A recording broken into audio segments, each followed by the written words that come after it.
মাটির নিচে পাথরকুচা গ্রাম, চাঁপাই নবাবগঞ্জ। এখানে প্রাচীন আমলের এই গ্রাম। এই গ্রামে ছোট বড় নানান ধরনের পাথর আছে। মাটির দোতলা বাড়ি, আর এখানে পাথর প্রচুর পরিমাণে পাওয়া গেছে।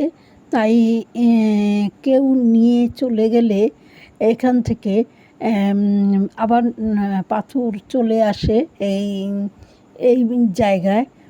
তাই সবাই মানত করে পুজো করে।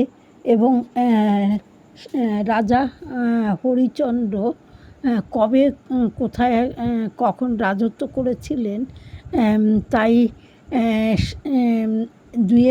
এখানে দূরে দূরে দুই একটি গ্রাম আর ফসলের ক্ষেত চাষবাস করতে গিয়ে এই পাথর বের হয়। একটি দিঘি আছে, এই দিঘির চারপাশে পাথর দেখতে পাওয়া যায়।